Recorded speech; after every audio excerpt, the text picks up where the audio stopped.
தமிழ்நாட்டு மக்களுக்கு என்னுடைய மனமார்ந்த வணக்கத்தினை தெரிவித்துக் கொள்கிறேன். இன்றைய சுவாரஸ்யமான விஷயம் என்னவென்றால், நம்முடைய துணை முதல்வர் மிஸ்டர் உதயநிதி ஸ்டாலின் அவர்கள் நம்முடைய முன்னாள் முதலமைச்சர் மிஸ்டர் எடப்பாடி அவர்களை பற்றி சில விஷயம் பேசினார்.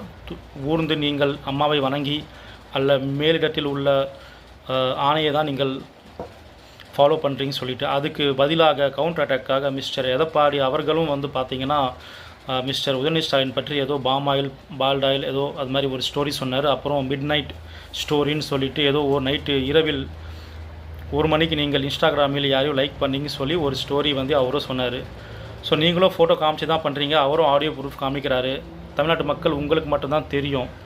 இன்றைக்கி பார்த்திங்கன்னா miss Thamizhachi I think from central Chennai அவங்க என்ன சொன்னாங்கன்னா, அவங்களும் சரி கனிமொழி அவர்களும் என்ன சொன்னார்கள் என்றால், எடப்பாடி அவர்கள் தேர்தல் நேரத்தில் தன்னுடைய வாக்குவாதத்தில் பெண்களை பற்றி இழிவாக பேசினார் என்று.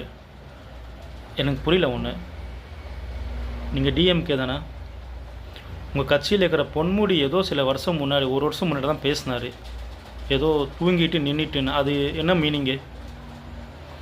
இவர் இழிவாக பேசினாரா இல்லை உங்கள் கட்சியில் இருக்கிற உங்களுடைய மினிஸ்டர் இழிவாக பேசினாங்களே? அப்போது பார்த்திங்கன்னா தமிழ்நாட்டில் ஆளுங்கட்சியில் உள்ள யாருமே வாய் கூட திறக்கவில்லை.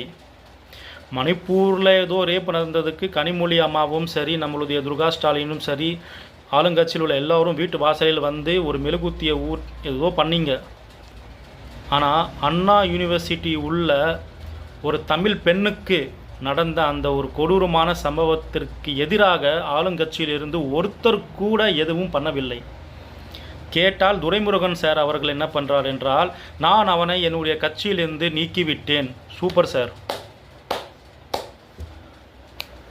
மக்கள் சிந்தியுங்கள்.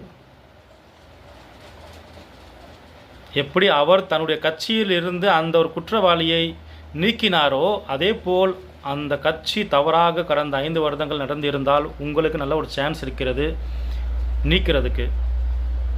இல்லை அவர்கள் நல்ல வேலை பண்ணி இருந்தால் அவரை திரும்பியும் நீங்கள் கொண்டு வரலாம்.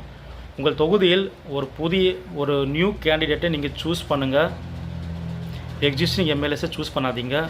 ஒரு புது முகத்துக்கு சான்ஸ் கொடுங்க. அப்போ தான் தமிழ்நாட்டு பார்த்திங்கன்னா நீங்கள் மேம்படுத்த முடியும். இல்லைனா இவங்க திருப்பி வந்தாங்கன்னா, இல்லை ஆல்ரெடி தப்பாக பண்ணவங்க யாராச்சும் திரும்பி வந்தாங்கன்னா முடியாது. நல்ல நியூஸை பாருங்கள். யார் உங்களுக்கு சரிப்படுறாங்களோ நல்லவர்களை தேர்ந்தெடுங்கள். அப்பொழுது தான் உங்களது வாழ்க்கையும் நல்லதாக இருக்கும். நன்றி, வணக்கம்.